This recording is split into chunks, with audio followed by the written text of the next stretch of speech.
Os 6 fantasmas do medo. Faça um inventário de si mesmo, procurando algum remanescente de medo em seu caminho. Pense e enriqueça, porque nada, absolutamente nada, pode atrapalhá-lo. Antes que você possa pôr qualquer parte dessa filosofia em uso, com êxito, sua mente deve estar preparada para recebê-la. A preparação não é difícil. Começa com o estudo, a análise e a compreensão dos 3 inimigos que terá de destronar: indecisão, dúvida e medo. O 6º sentido nunca poderá funcionar, enquanto esses 3 negativos, ou algum deles, permanecer em sua mente. Os membros do trio maldito são intimamente ligados, onde se encontra um, os outros 2 estão à mão. Indecisão é a semente do medo. Lembre-se disso enquanto lê. A indecisão se cristaliza na dúvida, as duas se misturam e se tornam medo. O processo de mistura muitas vezes é lento. Essa é uma das razões que tornam os 3 inimigos tão perigosos. Germinam e crescem sem que sua presença seja observada. O restante deste capítulo descreve o fim a ser atingido, antes que a filosofia, como um todo, possa ser colocada em uso prático. Analisa também a condição que reduziu grande número de pessoas à pobreza e declara a verdade que deve ser compreendida por todos os que acumulam riquezas, sejam essas medidas em dinheiro ou em estado de espírito, de valor bem maior que o dinheiro. O propósito deste capítulo é chamar a atenção sobre a causa e a cura de 6 temores básicos. Antes de dominarmos um inimigo é preciso saber-lhe o nome, os hábitos e a moradia. Enquanto lê, analise-se com cuidado e determine qual se é que dos 6 temores básicos agarrou-se a você. Não se deixe enganar pelos hábitos desses sutis inimigos. Às vezes se mantêm ocultos no subconsciente, onde são difíceis de localizar e mais difíceis ainda de eliminar. Medo é apenas estado de espírito. Há 6 temores básicos, de cujas combinações todo ser humano sofre, numa época ou outra. São felizes os que não sofrem dos 6 ao mesmo tempo. Enumerados na ordem de sua aparição mais comum, são eles: pobreza, crítica, saúde precária, amor perdido, velhice, morte. Os 3 primeiros estão no fundo da maioria das nossas preocupações. Os outros temores são de menor importância, podem ser agrupados sob esses 6 títulos. Temores nada mais são que estados de espírito. O estado de espírito está sujeito a controle e direção. O homem nada pode criar sem antes conceber, em forma de impulso de pensamento. Em seguida a essa afirmação, vem outra, de importância ainda maior, isto é, que os impulsos de pensamento começaram a se traduzir, imediatamente, em seu equivalente físico, sejam esses pensamentos voluntários ou involuntários. Impulsos de pensamento apanhados por acaso, pensamentos emitidos por outras mentes, podem determinar nosso destino financeiro, comercial, profissional ou social, com a mesma certeza com que o fazem os impulsos de pensamento criados com intenção e desígnio. Estamos aqui lançando o fundamento para a apresentação de um fato de grande importância para quem não entende por que certas pessoas parecem ter sorte, enquanto outras, de igual ou maior capacidade, instrução, experiência e capacidade cerebral, parecem destinadas a viver com azar. O fato se explica com a afirmação de que todo ser humano tem a capacidade de controlar completamente a própria mente, sendo que com esse controle, é óbvio, todos podem abrir a mente aos impulsos de pensamento itinerantes, emitidos por outros cérebros, ou fechar as portas, com força, admitindo apenas impulsos de pensamento de sua escolha. A natureza dotou o homem com controle absoluto sobre uma coisa apenas, o pensamento. Tal fato, acrescido do fato adicional de que tudo que o homem cria começa em forma de pensamento, leva-nos muito próximo ao princípio de que o medo pode ser dominado. Se é verdade que todo pensamento tende a revestir-se no seu equivalente físico, e isso é verdade, sem haver nenhum lugar razoável para dúvidas, é igualmente verdade que os impulsos de pensamento de medo e pobreza não se traduzem em termos de coragem e ganho financeiro. Caminhos que levam a direções opostas. Não pode haver acordo entre pobreza e riqueza. Os 2 caminhos que levam, respectivamente, a pobreza e a riqueza, seguem direções opostas. Se você quer riquezas, deve recusar-se a aceitar qualquer circunstância que leve à pobreza. O vocábulo riqueza é empregado aqui em seu sentido mais amplo, significando estados financeiros, espirituais, mentais e materiais. O ponto de partida do caminho que leva à riqueza é o desejo. No capítulo sobre o desejo, você recebeu instruções completas para o uso correto.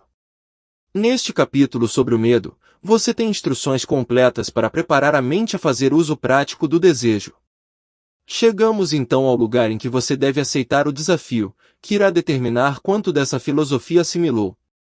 Eis o ponto em que você pode se transformar em profeta e predizer, com exatidão, o que o futuro lhe reserva.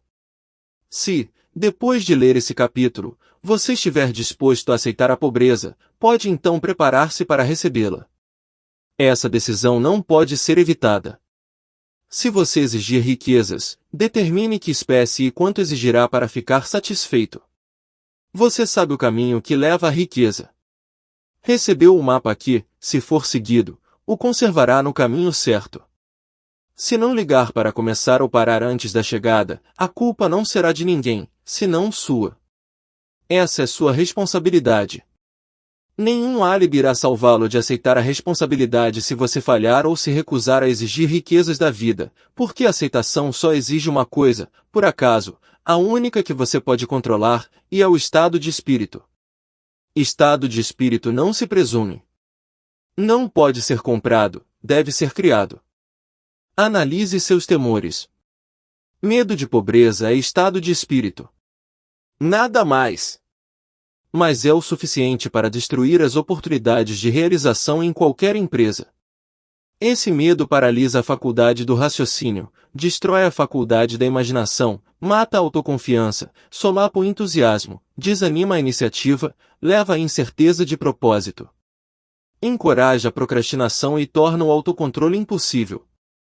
Tira o encanto da personalidade, destrói a possibilidade de pensar com clareza, desvia a concentração de esforço, domina a persistência, transforma a força de vontade em vazio, destrói a ambição, anuvia a memória e convida o fracasso de todas as maneiras concebíveis, mata o amor e assassina as mais puras emoções do coração, desanima a amizade e convida o desastre de mil maneiras, leva à insônia, infelicidade e miséria. E tudo isso, apesar da verdade óbvia de que vivemos num mundo de superabundância de tudo que o coração possa desejar, sem nada entre nós e nosso desejo, exceto a falta de um propósito definido. O medo da pobreza é, sem dúvida, o mais destrutivo dos 6 temores básicos. Foi colocado no alto da lista por ser o mais difícil de dominar. Nasceu da tendência herdada do homem de atacar, economicamente, seu semelhante. Quase todos os animais inferiores ao homem são motivados pelo instinto, mas como sua capacidade de pensar é limitada, atacam um ao outro fisicamente. O homem, com seu senso superior de intuição, com capacidade de pensar e argumentar, não come seu semelhante corporalmente, sente mais satisfação em comê-lo financeiramente. O homem é tão avarento que todas as leis concebíveis já foram promulgadas, para salvaguardá-lo de seu semelhante. Nada lhe traz mais sofrimento e humilhação que a pobreza. Só os que já experimentaram a pobreza compreendem o pleno significado disso. Não é de se admirar que o homem tema a pobreza. Numa longa linha de experiências herdadas, o homem aprendeu, com certeza, que alguns de seus semelhantes não merecem confiança, quando se trata de questões de dinheiro e possessões terrenas. Tão ávido é o homem que para possuir riqueza, será capaz de adquiri-la de qualquer maneira possível, por métodos legais, se puder, por outros métodos, se necessário e conveniente. A autoanálise pode revelar fraquezas que a gente não gosta de reconhecer. Essa espécie de exame é essencial a todos que exigem da vida mais que mediocridade e pobreza. Lembre-se, ao examinar-se ponto por ponto, que você é tanto o tribunal como o júri, o promotor público e o advogado de defesa e que você é autor e réu, e, também, que está sendo julgado. Encare os fatos corajosamente. Faça-se perguntas definidas e exija respostas diretas. Quando o exame terminar, saberá mais a seu próprio respeito. Se achar que não pode ser juiz imparcial nesse autoexame, chame alguém que o conheça bem, para servir de juiz, enquanto você se submete a um auto-interrogatório. Você está à procura da verdade. Consiga-a, não importa o preço, mesmo que o deixe temporariamente embaraçado. A maioria das pessoas, se interrogadas do que tem mais medo, responderiam: nada temo. A resposta seria inexata, porque poucos percebem que estão atados, em desvantagem, fustigados, física e espiritualmente, por alguma espécie de temor. A emoção do medo está tão sutil e profundamente arraigada, que se pode atravessar a vida sob seu jugo, sem jamais reconhecer-lhe a presença. Só uma análise corajosa poderá revelar a presença desse inimigo universal. Ao começar a análise, examine profundamente seu caráter. Eis a lista de sintomas que você deve procurar. 6 sintomas que demonstram medo da pobreza. 1. Indiferença, comumente expressa pela falta de ambição, vontade de tolerar a pobreza, aceitação de qualquer compensação que a vida possa oferecer sem protesto, preguiça mental e física, falta de iniciativa, imaginação, entusiasmo e autocontrole. 2. Indecisão, hábito de permitir que outros pensem por nós. Ficar na moita. 3. Dúvida, geralmente expressa por álibis e desculpas, designadas para disfarçar, explicar ou desculpar-se dos fracassos, às vezes aparece em forma de inveja dos bem-sucedidos, ou por críticas a eles. 4. Preocupação, expressa geralmente encontrando defeitos nos outros, tendência a gastar além das rendas, negligência da aparência pessoal, angas e carrancas, intemperança no uso de bebidas alcoólicas às vezes pelo uso de narcóticos, nervosismo, falta de equilíbrio e constrangimento. 5. Cautela exagerada, hábito de procurar o lado negativo de todas as circunstâncias, pensando e falando de possíveis fracassos, em vez de se concentrar nos meios de lograr êxito, saber de todos os caminhos que levam ao desastre, sem nunca procurar evitá-los, esperar pelo momento exato de começar a pôr ideias e planos em ação até a espera se tornar hábito permanente, lembrar sempre os fracassados, esquecendo-se dos bem-sucedidos, vendo os buracos no queijo, sem ver o queijo, pessimismo, que leva à indigestão, eliminação deficiente, autointoxicação, mau hálito e má disposição. 6. Procrastinação, hábito de adiar para amanhã o que deveria ter sido feito o ano passado. Perder tempo em criar álibis e desculpas por não ter feito uma tarefa. O sintoma é intimamente ligado à cautela exagerada, dúvida e preocupação, recusa na aceitação de responsabilidades, podendo evitá-las, vontade de entrar em acordo. Em vez de lutar com firmeza, aceitar dificuldades, em vez de vencê-las e usá-las como trampolins ao progresso, pechinchar com a vida por um centavo, em vez de exigir prosperidade, opulência, riquezas, contentamento e felicidade, planejar o que fazer se e quando o fracasso chegar, em vez de queimar as pontes e tomar impossível a retirada, fraqueza e, muitas vezes, falta total de autoconfiança, propósito definido, autocontrole, iniciativa, entusiasmo, ambição, parcimônia e capacidade de raciocínio sensato, esperar pobreza, em vez de exigir riquezas, ligar-se aos que aceitam a pobreza, em vez de procurar a companhia dos que exigem e recebem riquezas. Apenas dinheiro. Indagarão alguns: por que escreveu um livro sobre dinheiro? Por que medir riqueza em dinheiro, apenas? Alguns acreditarão, com razão, que existem outras formas de riqueza, mais desejáveis que o dinheiro. Sim, há riquezas que não podem ser medidas em termos de dinheiro, mas há milhares de pessoas que dirão: dê-me todo o dinheiro de que necessito e encontrarei tudo o mais que desejo. A principal razão de eu ter escrito este livro de como ganhar dinheiro é o fato de milhões de homens e mulheres estarem paralisados de medo da pobreza. O que essa espécie de medo causa à pessoa foi bem descrito por Westbrook e Pegler. Dinheiro é apenas concha de molusco ou disco de metal ou, ainda, pedaços de papel. Há tesouros da alma e do coração que o dinheiro não pode comprar, mas a maioria das pessoas, estando sem dinheiro, não consegue ter isso em mente, mantendo a coragem. Quando um homem está sem nada, jogado na rua da amargura, incapaz de obter qualquer emprego, algo lhe acontece ao espírito, que pode ser observado pelo arcar dos ombros, a posição do chapéu, o andar, o olhar. Não consegue fugir à sensação de inferioridade diante de gente que tem emprego, mesmo sabendo, com certeza, que não são seus iguais em caráter, inteligência ou capacidade. Essa gente, mesmo os amigos, sentem, por outro lado, uma sensação de superioridade e o encaram, talvez inconscientemente, como acidente. Esse poderá pedir dinheiro emprestado, por algum tempo, mas não o suficiente para continuar sua vida costumeira e nem poderá fazê-lo por muito tempo. Mas o próprio fato de pedir emprestado, quando se trata simplesmente de sobreviver, é uma experiência deprimente. Falta ao dinheiro emprestado o poder que tem o dinheiro ganho, para animá-lo. É claro que nada disso se aplica aos vagabundos ou boas-vidas habituais, mas apenas a homens de ambição e dignidade normais. Mulheres nas mesmas condições devem ser diferentes.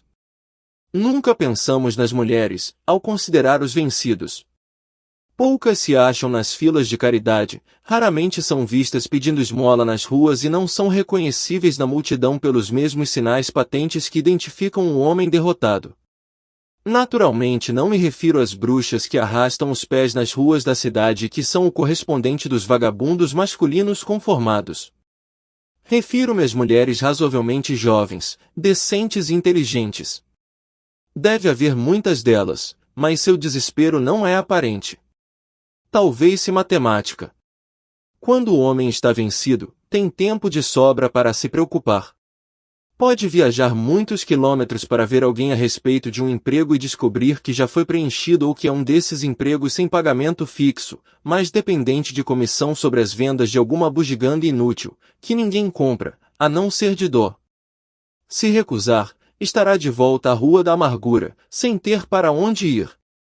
Então, anda e anda. Olha para as vitrines das lojas e os luxos inacessíveis, sentindo-se inferior e dando passagem aos que param para olhar com interesse ativo. Vai para a estação ferroviária ou se senta na biblioteca para descansar as pernas e aquecer-se um pouco, mas isso não é procurar emprego, de modo que ele recomeça outra vez. Pode não sabê-lo, mas sua falta de objetivo trairia, mesmo que sua silhueta não o fizesse. Pode estar até bem vestido, com roupas que sobraram do tempo do emprego firme, mas que não disfarçam o abatimento. Vê milhares de pessoas, guarda-livros, funcionários, químicos ou ajudantes de vagões, ocupados no serviço, e os inveja do fundo da alma. Eles possuem independência, dignidade e masculinidade, enquanto ele simplesmente não consegue se convencer de que é bom também, embora o discuta consigo mesmo e chegue a um veredicto favorável, hora após hora. É apenas o dinheiro que faz a diferença. Com um pouco de dinheiro seria ele mesmo novamente. Você teme as críticas? Exatamente de que modo o homem chegou a esse temor, ninguém o sabe com certeza, mas uma coisa é certa, ele o tem de maneira bastante desenvolvida. O autor tende a atribuir o medo básico à crítica parte da natureza herdada do homem, que não só o encoraja a tirar os bens e objetos do seu semelhante, mas ainda a justificar a ação, criticando o caráter do seu semelhante. É fato conhecido que o ladrão critica o homem de quem furta, que políticos procuram vantagens não expondo suas virtudes e qualidades, mas tentando manchar seus oponentes. Astutos fabricantes de roupas não foram lerdos em capitalizar esse medo básico à crítica, maldição de toda a humanidade. De estação em estação, mudam os estilos de muitos artigos de vestuários. Quem estabelece os estilos? É claro que não é o comprador de roupas, mas o fabricante. Por que os muda com tanta frequência? A resposta é óbvia, muda os estilos para poder vender mais roupas. Pela mesma razão os fabricantes de automóveis mudam os estilos dos modelos, a cada ano. Poucos querem ter um carro que não seja do último tipo. Estávamos descrevendo o modo pelo qual as pessoas se comportam sob a influência do temor à crítica, no que se refere às pequenas e mesquinhas coisas da vida. Examinemos agora o comportamento humano, quando esse temor afeta as pessoas em relação a fatos mais importantes nas relações humanas.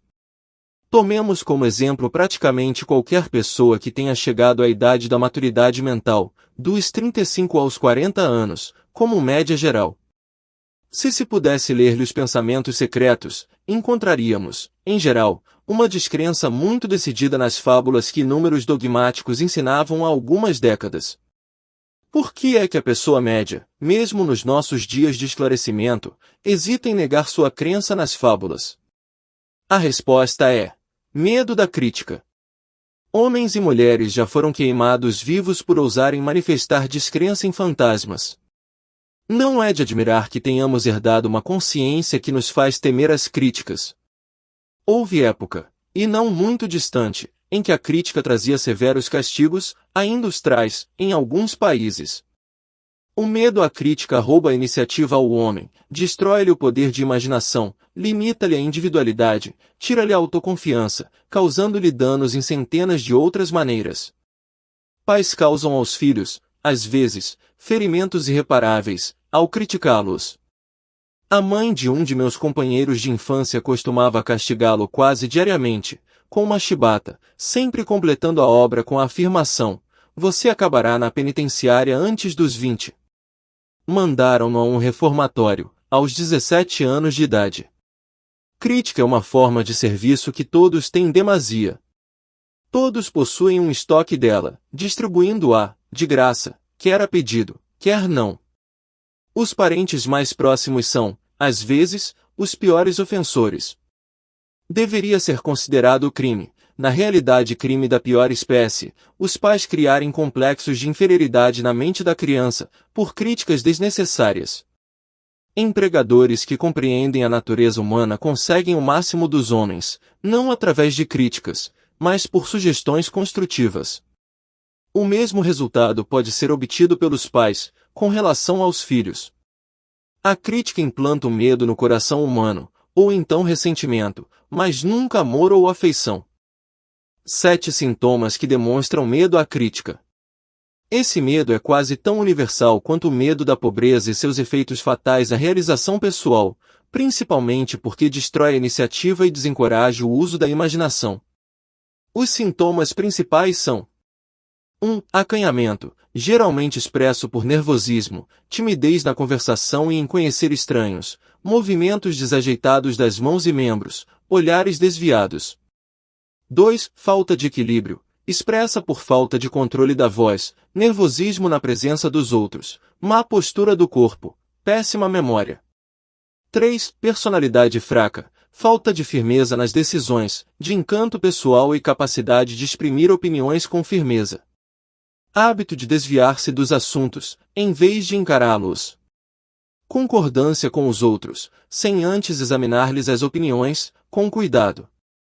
4. Complexo de inferioridade, hábito de expressar autoaprovação oralmente por ações, como meio de disfarçar o sentimento de inferioridade, usar palavras grandiloquentes para impressionar os outros, muitas vezes sem conhecer-lhes o verdadeiro significado, imitar outros na maneira de vestir, falar e nos modos, jactando-se de realizações imaginárias. Isso dá, por vezes, a aparência superficial de um sentimento de superioridade. 5. Extravagância, hábito de tentar emparelhar com os Silva, gastando além das possibilidades. 6. Falta de iniciativa, fracasso em aproveitar oportunidades de progredir, medo de expressar opiniões. Falta de confiança nas próprias ideias, dando respostas evasivas às perguntas formuladas por superiores, hesitarão nas maneiras e no falar, falsidade nas palavras e feitos. 7. Falta de ambição, lassidão mental e física, falta de autoafirmação, lentidão em chegar às decisões, facilidade em ser influenciado, hábito de criticar os outros, nas costas e elogiá-los na frente, hábito de aceitar a derrota sem protesto ou fugir a um empreendimento, se encontrar oposição, suspeita imotivada dos outros, falta de tato nas maneiras e no falar, má vontade em aceitar a culpa dos erros. Você teme a saúde deficiente? Esse medo tem suas raízes na hereditariedade, tanto física como mental. Está intimamente associado. Em sua origem, as causas do medo da velhice e da morte, porque conduz às fronteiras de mundos terríveis, dos quais o homem nada sabe, mas dos quais ouviu histórias desconcertantes. Existe também a opinião, algo generalizada, de que certas pessoas sem ética fazem negócios vendendo saúde, mantendo vivo o medo da doença. De modo geral, o homem teme a saúde deficiente por causa dos terríveis quadros plantados em sua mente, do que pode acontecer se a morte o alcançar. Teme-a também pela taxa econômica que representaria. Um médico de renome calculou que 75% das pessoas que consultam médicos sofrem de hipocondria, doença imaginária. Já se demonstrou, de maneira convincente, que o medo da doença, mesmo não havendo a menor causa para o medo, muitas vezes produz os sintomas físicos da moléstia temida. Poderosa é grande a mente humana. Pode construir e pode destruir. Explorando a fraqueza comum do medo à doença, vendedores de remédios patenteados amontoaram fortunas. Essa forma de engano da crédula humanidade prevaleceu a tal ponto há algumas décadas, que uma revista popular fez amarga campanha contra os piores ofensores no negócio dos remédios patenteados. Por uma série de experiências feitas há alguns anos, foi provado que se pode tornar as pessoas doentes, por sugestões. Fizemos a experiência pedindo a 3 conhecidos que visitassem as vítimas, perguntando: o que é que tem? Você parece estar muito doente. O primeiro geralmente provocava um sorriso e um casual: nada, estou muito bem. Ao segundo a vítima geralmente afirmava: não sei exatamente, mas sinto-me mal. O terceiro já recebia a admissão franca de que a vítima estava realmente se sentindo doente. Tente isso com algum conhecido seu, se duvida que o fará ficar inquieto, mas não vá longe demais com a experiência. Há certa seita religiosa, cujos membros se vingam dos inimigos pelo método da bruxaria. Chamam-no de enfeitiçar a vítima. Existem provas arrasadoras de que a doença, às vezes, começa em forma de impulso de pensamento negativo. Tal impulso pode ser passado de uma mente a outra, por sugestão, ou criada pelo indivíduo, em sua própria mente. Um homem de mais sabedoria do que possa parecer por esse incidente, disse certa vez: se alguém me pergunta como me sinto, sempre quero responder derrubando-o. Médicos costumam mandar pacientes para climas novos, porque se faz necessária uma mudança de atitude mental. A semente do medo da doença vive em todas as mentes humanas. Preocupação, medo, desânimo, decepção no amor e nos negócios faz com que a semente germine e cresça. Decepções em negócios e no amor encabeçam a lista das causas da saúde deficiente. Um jovem sofreu tal decepção amorosa, que foi parar no hospital. Ficou, durante meses, entre a vida e a morte. Chamaram um especialista em psicoterapia. Esse mudou as enfermeiras, mandando uma jovem encantadora, que começou, de acordo com o médico, a namorá-lo desde o primeiro dia em que entrou no emprego. 3 semanas depois, o paciente recebeu alta, sofrendo ainda, mas de doença bem diferente. Amava novamente. O remédio foi um embuste, mas paciente e enfermeira se casaram, mais tarde. 7 sintomas que demonstram medo de doença. 1. Autossugestão, hábito do uso negativo da autossugestão, procurando e esperando encontrar sintomas de todas as espécies de doença, gozar de doença imaginária e falando dela como se fora real, hábito de tentar todas as modas e ismos, recomendados por outros, como tendo valor terapêutico, falar com os outros sobre operações, acidentes e outras formas de doenças, experimentar dietas, exercícios físicos, sistemas de perder peso, sem orientação profissional, tentar remédios patenteados e remédios de charlatães. 2. Hipocondria, hábito de falar em moléstias, concentrando a mente em doenças e esperando-lhes o aparecimento até haver um esgotamento nervoso. Nada que vem em frascos pode curar esse estado. É provocado por pensamentos negativos e somente pensamentos positivos poderão curá-lo. A hipocondria, termo médico para doenças imaginárias, é causadora de tanto dano, ocasionalmente, quanto a própria moléstia poderia causar. Muitos casos nervosos provêm de doenças imaginárias. 3. Indolência. O temor de saúde precária frequentemente interfere com os exercícios físicos corretos e produz excesso de peso, fazendo com que se evite a vida ao ar livre. 4. Suscetibilidade. Medo de má saúde quebra a resistência natural do organismo, criando condições favoráveis a qualquer forma de moléstia que se possa contrair.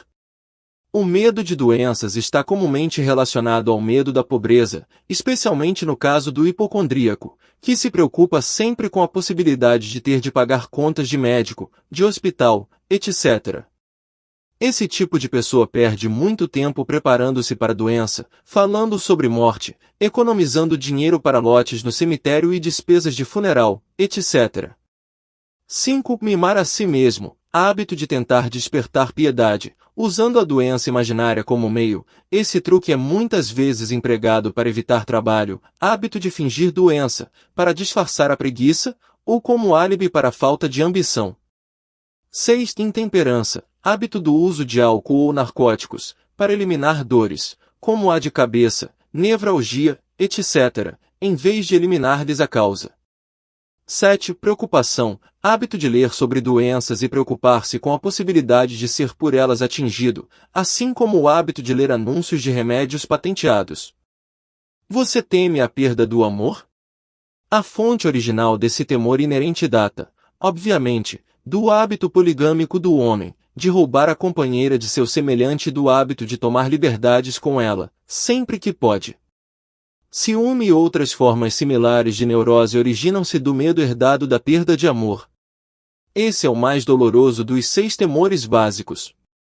Provavelmente produz mais destruição no corpo e no espírito que qualquer outro dos temores básicos. O medo da perda do amor possivelmente se origina da Idade da Pedra, quando os homens arrebatavam as mulheres pela força bruta. Continuam a roubar mulheres, mas a técnica mudou. Em vez de força, empregam agora a persuasão, promessa de belas roupas, lindos carros e outras iscas, muito mais eficazes que a força física. Os hábitos do homem são os mesmos da aurora da civilização, só que são expressos de maneira diferente. A análise cuidadosa demonstrou que as mulheres são mais suscetíveis a esse temor que os homens. O fato se explica facilmente. As mulheres aprenderam, por experiência, que os homens são polígamos por natureza, que não se pode confiá-los às mãos de rivais. 3 sintomas que demonstram medo da perda do amor.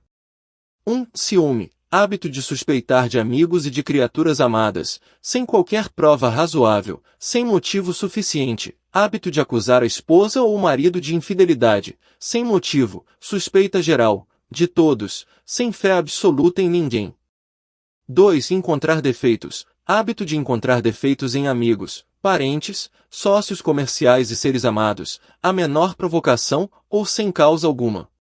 3. Jogo, hábito de jogar, furtar, enganar e aproveitando outras oportunidades perigosas para conseguir dinheiro para os seres amados, com a crença de que o amor pode ser comprado, hábito de gastar além dos meios ou incorrer em dívidas para dar presentes a quem se ama, com o intuito de causar impressão favorável, insônia, nervosismo, falta de persistência, fraqueza de vontade, falta de autocontrole, falta de confiança em si mesmo, mau gênio.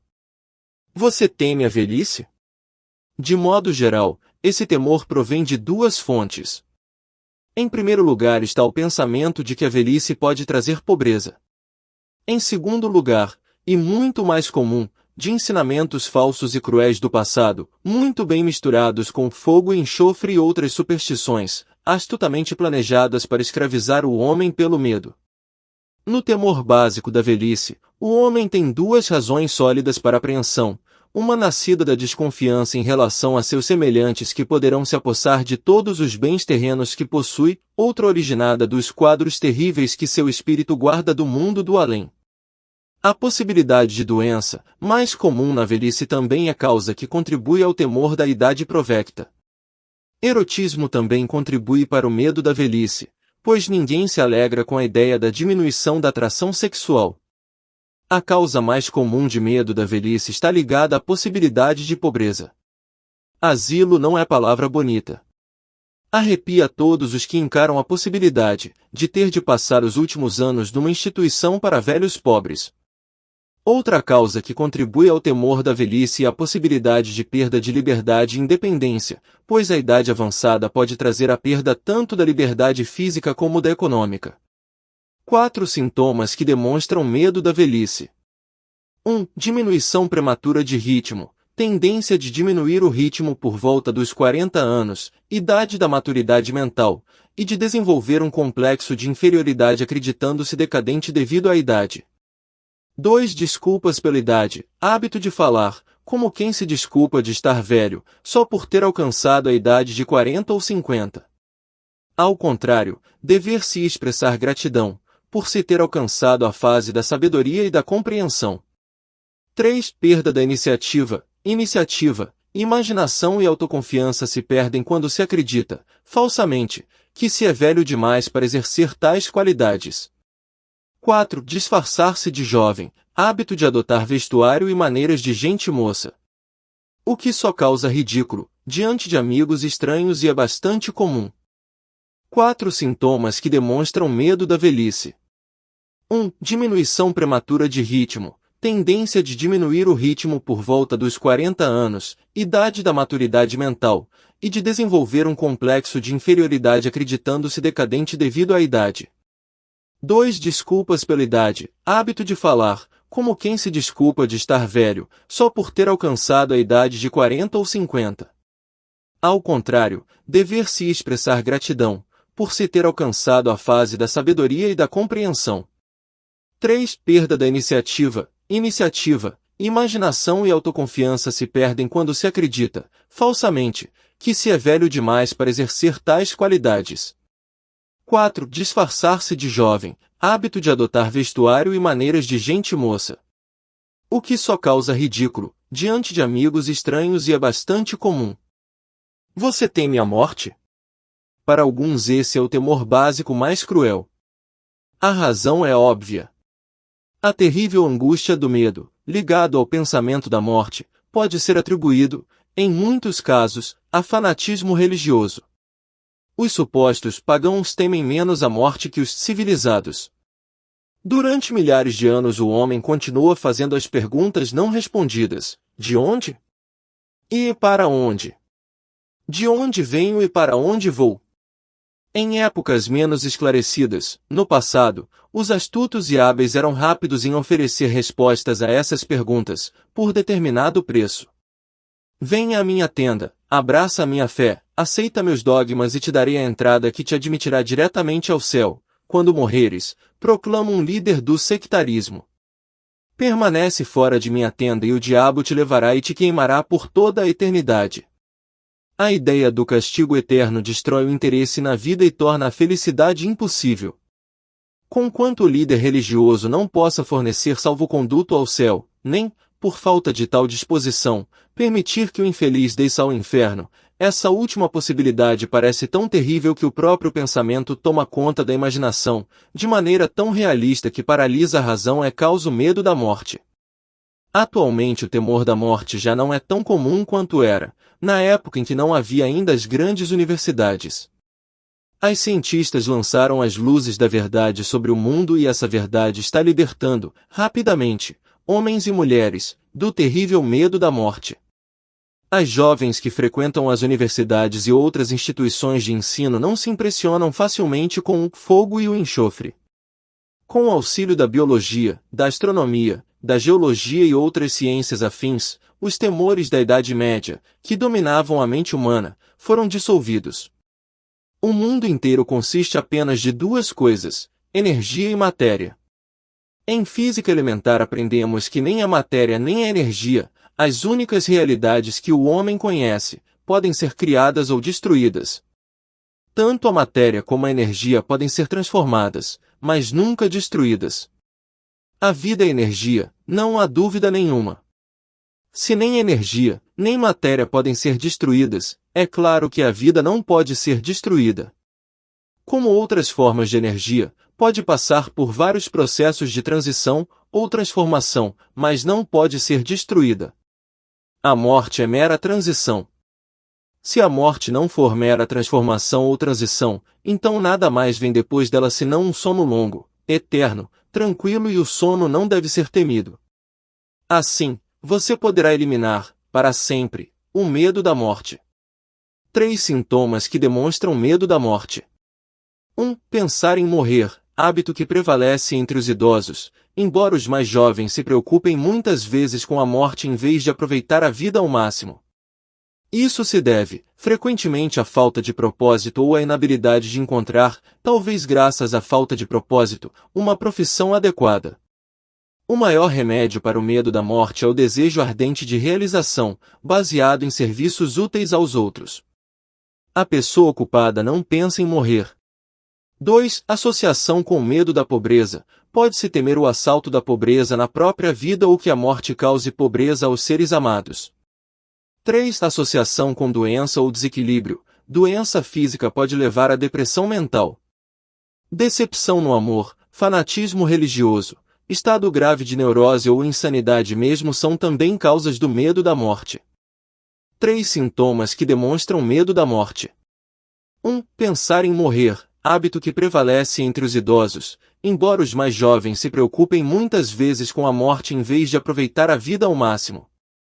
Isso se deve, frequentemente, à falta de propósito ou à inabilidade de encontrar, talvez graças à falta de propósito, uma profissão adequada. O maior remédio para o medo da morte é o desejo ardente de realização, baseado em serviços úteis aos outros. A pessoa ocupada não pensa em morrer. 2. Associação com o medo da pobreza. Pode-se temer o assalto da pobreza na própria vida ou que a morte cause pobreza aos seres amados. 3. Associação com doença ou desequilíbrio. Doença física pode levar à depressão mental. Decepção no amor, fanatismo religioso, estado grave de neurose ou insanidade mesmo são também causas do medo da morte. Preocupação é medo. A preocupação é um estado de espírito, baseado no medo. Age com lentidão, mas persistentemente. É insidiosa e sutil. Passo a passo ela se infiltra, até paralisar a faculdade de raciocínio, destruindo a autoconfiança e a iniciativa. Preocupação é uma forma de medo admitido, causado pela indecisão, portanto, é um estado de espírito controlável. Mente alterada é mente inútil. A indecisão altera a mente. A maioria das pessoas não possui o poder de chegar às decisões com rapidez, sustentando-as depois de tornadas.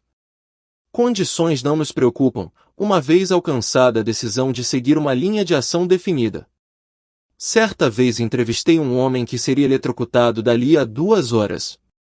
O condenado era o mais calmo dos 8 prisioneiros, que com ele estavam na cela da morte. Sua calma fez com que lhe perguntasse o que sentia, sabendo que entraria na eternidade dali a pouco. Com um sorriso de confiança, respondeu: "Sinto-me otimamente. Imagine só, companheiro, minhas preocupações logo terminarão. Só tive preocupações em toda a minha vida. Sempre foi difícil conseguir alimento e vestuário. Logo mais não precisarei dessas coisas. Sinto-me bem desde que soube, com certeza, que deveria morrer. Resolvi, então, aceitar o destino com bom humor." Enquanto falava, devorava um jantar de proporções suficientes para 3 homens, comendo cada porção que lhe traziam e, aparentemente, apreciando-as como se nada fatal o aguardasse. A decisão lhe trouxe resignação ao seu destino. A decisão pode também impedir a aceitação de circunstâncias indesejáveis. Os 6 temores básicos se traduzem num estado de preocupação, através da indecisão. Liberte-se para sempre do medo da morte, chegando à decisão de aceitar a morte como um acontecimento inevitável. Vença o medo da pobreza chegando à decisão de se conformar com qualquer riqueza que possa acumular sem preocupações. Pise com força no medo da crítica, alcançando a decisão de não se preocupar com o que os outros possam pensar, fazer ou dizer. Elimine o medo da velhice, tomando a decisão de aceitá-la, não como desvantagem, mas como bênção, que traz sabedoria, autocontrole e compreensão desconhecidos à juventude. Isente-se do medo das doenças com a decisão de esquecer os sintomas. Domine o medo da perda de amor, chegando à decisão de viver sem amor, se isso for necessário. Mate o hábito de preocupação, sob todos os aspectos, tomando a decisão geral, coletiva, de que nada que a vida tem a oferecer vale o preço da preocupação. Com essa decisão virá o equilíbrio, paz de espírito e a tranquilidade de pensamento que trazem a felicidade. O homem cuja mente está cheia de medo, não só destrói suas próprias oportunidades de ação inteligente, como transmite essas vibrações destrutivas às mentes dos que entram em contato com ele, destruindo-lhes, ainda, as oportunidades. Até o cachorro e o cavalo sabem quando falta coragem ao dono, captarão as vibrações de medo emitidas pelo dono, comportando-se de acordo. Mesmo descendo a escala da inteligência, no reino animal, encontra-se essa mesma capacidade de captar as vibrações de medo. Pensamento que destrói. As vibrações de medo passam de uma mente a outra com a mesma rapidez e segurança com que o som da voz humana passa da estação transmissora ao aparelho receptor de rádio. A pessoa que exprime em palavras pensamentos negativos e destrutivos é quase certo que experimente os resultados de suas palavras, em forma de retribuição destrutiva. A liberação de impulsos de pensamentos destrutivos, sem auxílio de palavras, também produz retribuição de vários modos. Em primeiro lugar, e talvez o mais importante de ser lembrado, é que a pessoa que libera pensamentos de natureza destrutiva deve sofrer danos através do aniquilamento da faculdade da imaginação criadora. Em segundo lugar, a presença de qualquer emoção destrutiva na mente desenvolve uma personalidade negativa, que repele as pessoas, convertendo-as, frequentemente, em inimigas. A terceira fonte de danos à pessoa que alimenta ou libera pensamentos negativos jaz nesse fato significativo. Os impulsos de pensamento não só são prejudiciais a outros, como também se infiltram no subconsciente da pessoa que os libera, tornando-se parte de seu caráter. O que você procura na vida, presumivelmente, é alcançar sucesso. Para ser bem-sucedido é preciso encontrar paz de espírito, satisfazer as necessidades materiais da vida e, acima de tudo, atingir a felicidade. Todas essas evidências de sucesso começam em forma de impulsos de pensamento. Você pode controlar a mente, tem o poder de fornecer-lhe os impulsos de pensamento que escolher. Com esse privilégio vai também a responsabilidade de usá-lo de maneira construtiva.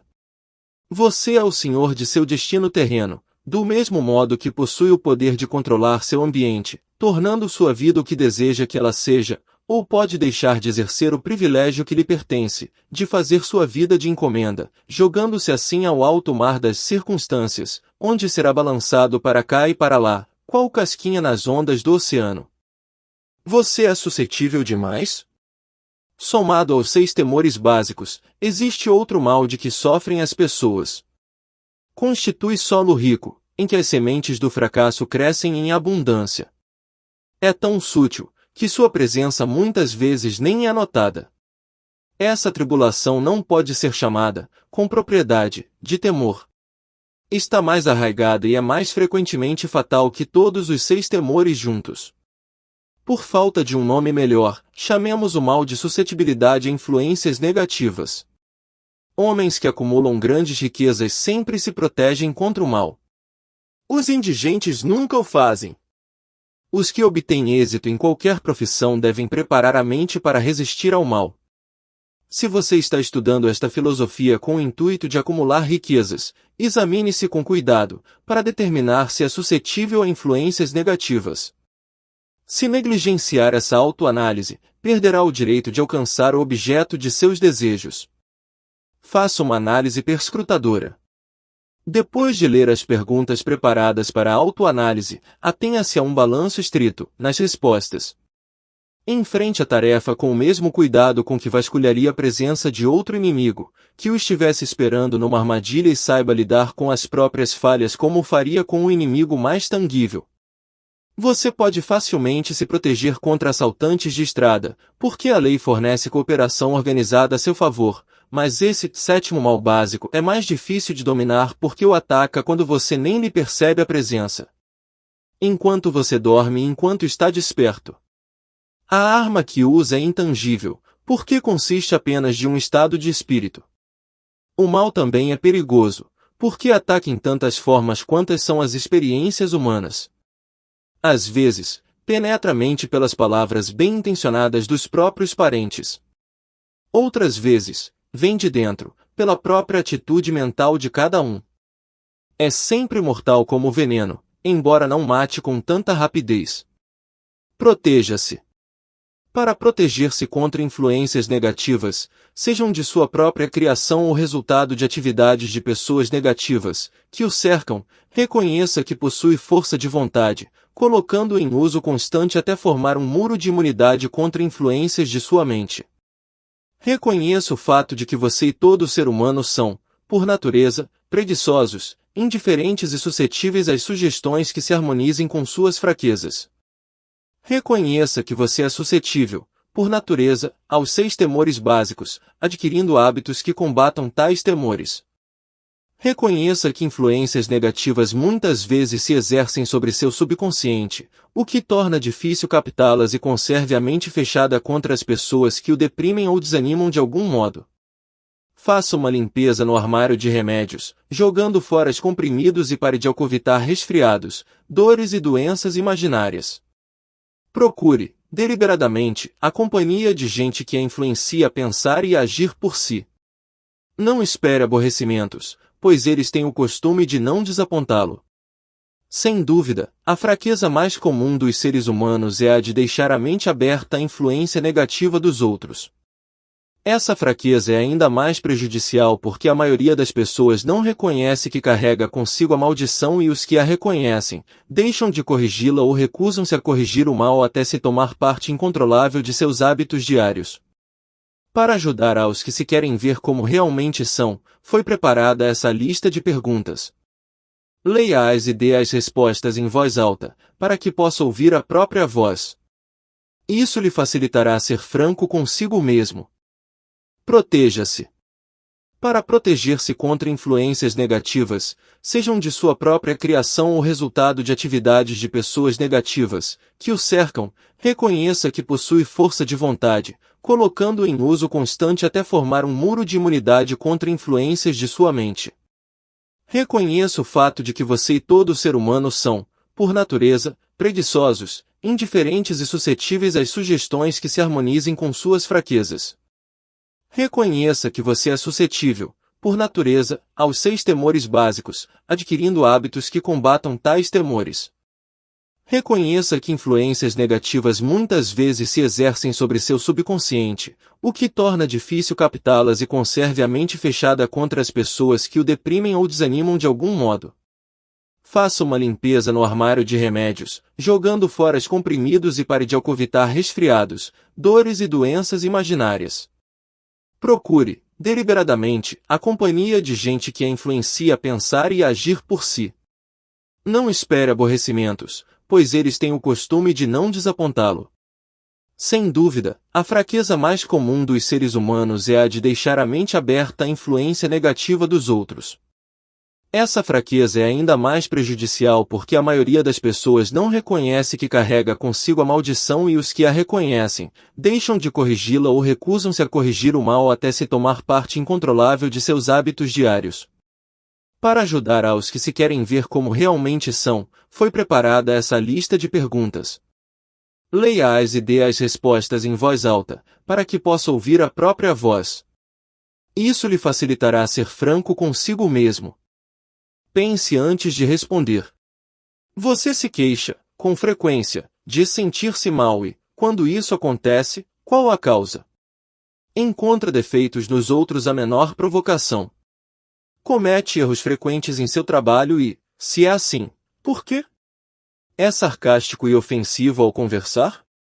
Evita, deliberadamente, a companhia de qualquer pessoa e, sendo assim, por quê? Sofre muito de indigestão? Se sofre, qual a causa? A vida lhe parece fútil e o futuro sem esperança? Gosta da sua profissão?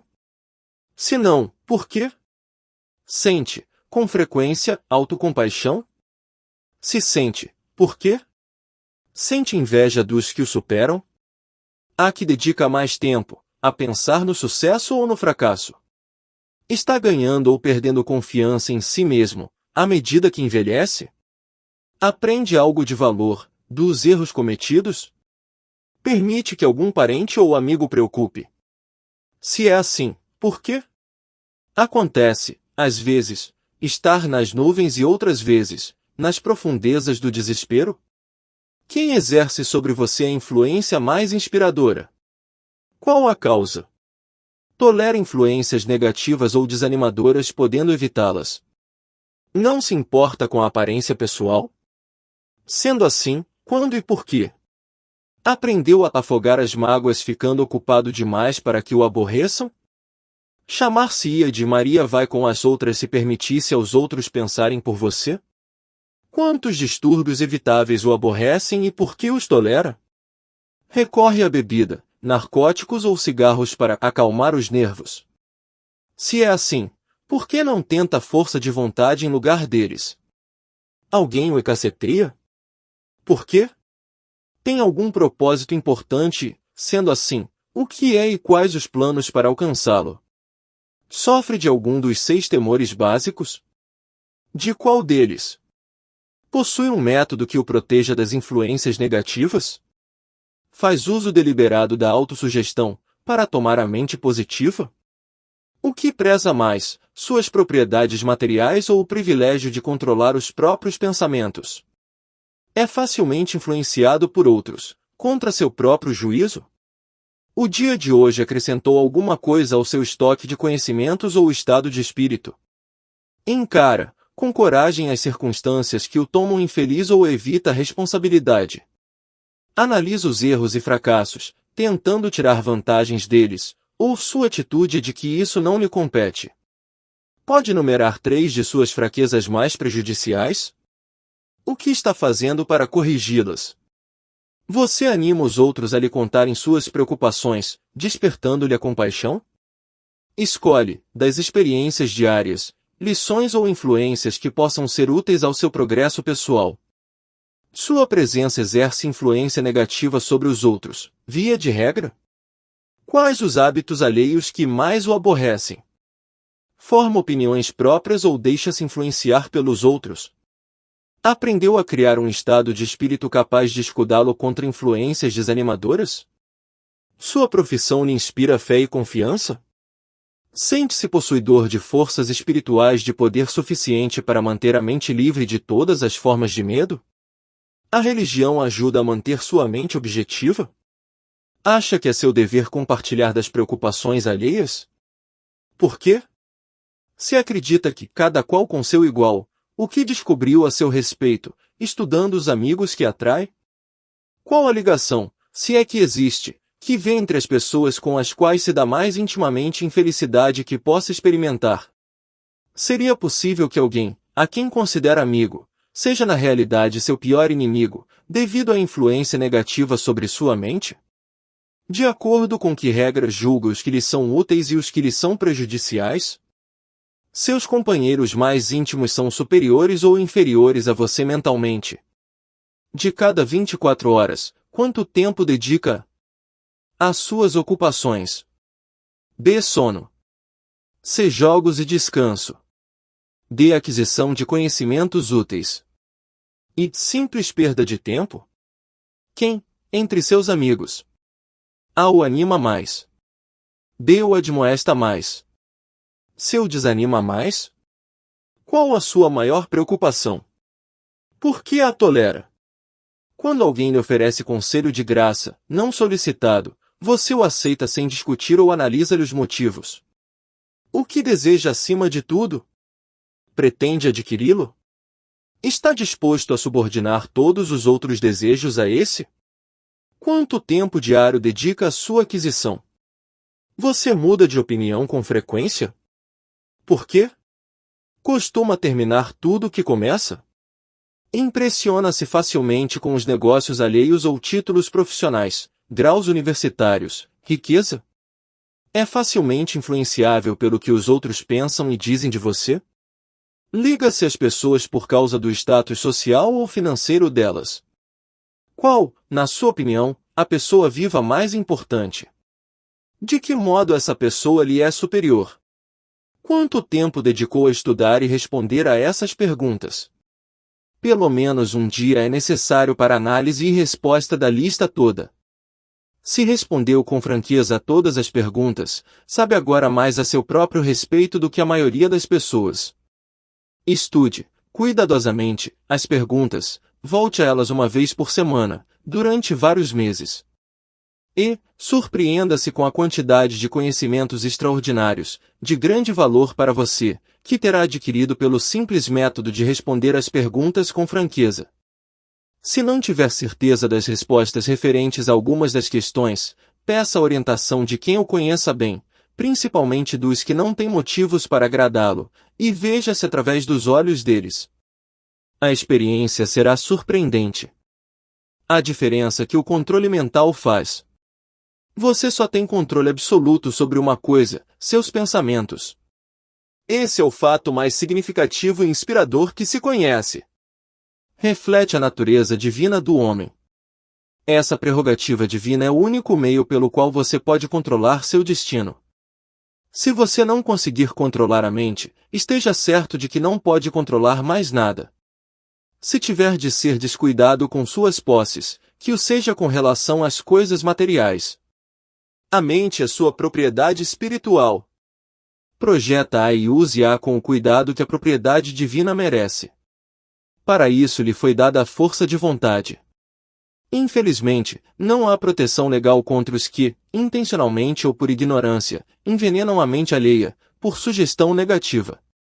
Esse tipo de destruição deveria ser punível por meio de pesadas penalidades legais, porque pode, e o faz muitas vezes, destruir as oportunidades de alguém adquirir coisas materiais, protegidas por lei.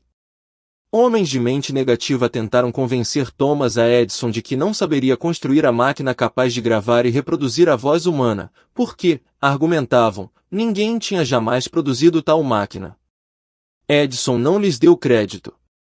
Tinha certeza de que a mente poderia produzir qualquer coisa que concebesse e em que acreditasse, e foi isso que elevou o grande Edison acima do rebanho comum. Homens de mente negativa disseram a F. W. Woolworth que iria à falência, tentando dirigir uma loja dos R$2.000. Não lhes deu confiança. Sabia que faria qualquer coisa razoável, se baseasse os planos na fé. Exercendo o direito de impedir que sugestões negativas alheias lhe penetrassem a mente, empilhou uma fortuna de mais de US$100 milhões.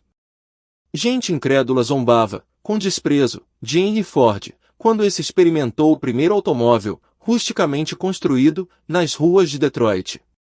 Alguns afirmavam que a coisa nunca se tornaria prática. Outros diziam que ninguém daria dinheiro por uma geringonça daquelas. Ford proclamou: cercarei a terra de automóveis seguros. Foi o que fez. Para beneficiar os que procuram vastas riquezas, que seja lembrado que a única diferença entre Henry Ford e a maioria dos que trabalham é essa: Ford tinha mente e controlava-a. Outros as têm, mas não tentam controlá-la.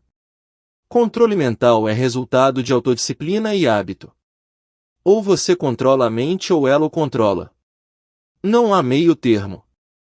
O método mais prático de controlar a mente é o hábito de manter-se ocupado, com propósito definido, apoiado em um plano definido. Estude a história de qualquer homem que tenha alcançado sucesso notável e observará que ele tem controle sobre a mente, além de exercer o controle e dirigi-lo para a realização de objetivos definidos. Sem esse controle, o sucesso não é possível. Você usa esses álibis? As pessoas que não obtêm êxito possuem um traço em comum. Conhecem todas as razões do fracasso e têm o que acreditam ser álibis incontestáveis para explicar sua falta de realizações. Alguns dos álibis são inteligentes e há os que se justificam pelos fatos. Mas álibis não servem de dinheiro. O mundo só quer saber de uma coisa: você alcançou sucesso? Um analista de caráter compilou uma lista dos álibis mais comumente empregados. Ao ler a lista, examine-se cuidadosamente, determinando quantos deles são propriedade sua. Lembre-se também que a filosofia apresentada nesse livro torna qualquer desses álibis obsoleto. Se eu não tivesse mulher e família. Se eu tivesse pistolão. Se eu tivesse dinheiro. Se eu tivesse boa instrução. Se eu pudesse arranjar um emprego. Se eu gozasse de boa saúde. Se eu tivesse tempo. Se os tempos fossem melhores. Se os outros me compreendessem. Se as condições que me cercam fossem diversas. Se pudesse viver minha vida novamente. Se eu não temesse o que eles diriam. Se me tivessem dado uma oportunidade. Se eu tivesse agora uma oportunidade. Se não implicassem comigo. Se nada acontecer que me impeça. Se eu fosse mais jovem. Se eu pudesse fazer o que quero. Se tivesse nascido rico. Se pudesse encontrar as pessoas certas.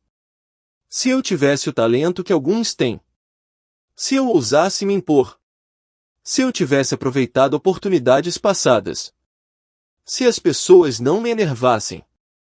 Se eu não tivesse de lidar com a casa e com as crianças. Se eu pudesse economizar algum dinheiro. Se o patrão me desse valor. Se eu tivesse alguém que me ajudasse.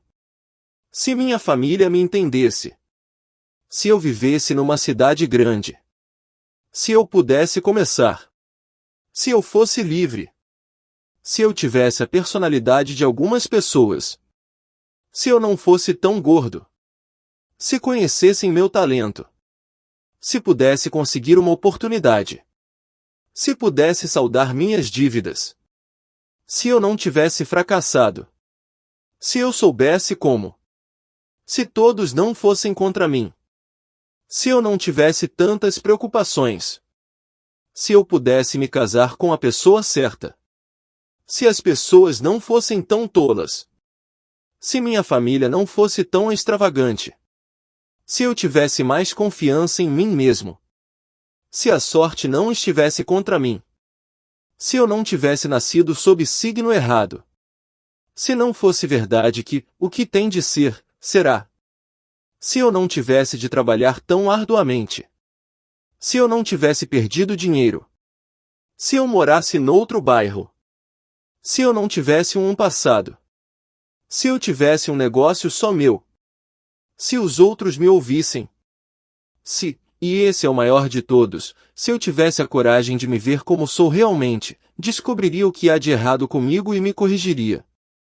Poderia então ter oportunidade de lucrar com meus erros e aprender algo da experiência alheia, pois sei que há algo errado comigo, se não estaria agora onde estaria se tivesse passado mais tempo analisando minhas fraquezas e menos tempo criando álibis para encobri-las. O hábito fatal ao sucesso. Criar álibis para explicar o fracasso é passatempo nacional. O hábito é antigo como a raça humana e é fatal ao sucesso. Por que é que as pessoas se agarram aos álibis favoritos? A resposta é óbvia. Defendem os álibis porque os criam. O álibi do homem é fruto de sua imaginação. É da natureza humana defender o filho cerebral. Criar álibis é hábito profundamente arraigado.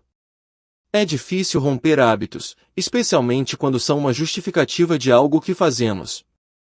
Platão pensava nessa verdade, ao dizer, a primeira e melhor vitória é conquistar a si mesmo. Ser conquistado por si mesmo é a mais vergonhosa e vil das coisas. Outro filósofo tinha o mesmo pensamento em mente, ao afirmar, foi para mim grande surpresa descobrir que toda a lealdade que via nos outros, não passava de reflexo de minha própria natureza. É sempre um mistério para mim, disse Albert Hubbard, por que as pessoas passam tanto tempo se iludindo, deliberadamente, criando álibis para encobrir suas fraquezas. Se fosse usado de maneira diferente esse mesmo tempo seria suficiente para curar a fraqueza, de modo que então não seriam necessários álibis. Encerrando, quero lembrar-lhe que, a vida é um tabuleiro de xadrez e o jogador à sua frente é o tempo. Se você hesitar na jogada ou deixar de jogar com rapidez, suas peças serão eliminadas até lá. Você está jogando contra um parceiro que não tolera indecisão. Antigamente você poderia ter uma desculpa lógica por não ter forçado a vida a lhe dar o que queria, mas esse hábito é agora obsoleto, porque você está de posse da chave mestra que abre a porta da vida a riquezas fartas. A chave mestra é intangível, mas poderosa. É o privilégio de criar, em sua mente, um desejo ardente por uma espécie definida de riquezas. Não há penalidade imposta pelo uso da chave, mas há um preço a pagar se não a usar. O preço é o fracasso. Há um prêmio de proporções estupendas se puser a chave em uso. É a satisfação que atinge aos que conquistam a si mesmos e forçam a vida a pagar a que lhe pedem. O prêmio vale seu esforço. Você vai começar e se convencer? Se tivermos afinidade, disse o imortal Emerson, encontrar-nos-emos. Ao terminar, lanço mão do seu pensamento para dizer, se temos afinidade, então já nos encontramos, através dessas páginas. Pontos a fixar. Temores são comuns e alguns até justificáveis. Mas há os que podem lançar raízes e crescer sem que você o perceba, a não ser que se livre da indecisão e da dúvida, que semeiam as sementes do medo. Os álibis que usar dizem muito a seu respeito. Nenhum álibi deve detê-lo, enquanto você segue a máxima, pense e enriqueça. Você reúne riquezas em dinheiro e riquezas incomensuráveis em dinheiro, embora o dinheiro o ajude a encontrar felicidade, vida longa, diversão, paz de espírito. O mais valioso de todos os tesouros, a boa saúde, pode ser seu se dominar o medo e se livrar das doenças que pode trazer. Os mais deslumbrantes tesouros estão à sua espera, para que estenda as mãos e os alcance. O homem sem temor vence nos horizontes longínquos. E não se esqueça de deixar o seu like, se inscrever no canal e ativar o sininho das notificações. Obrigado.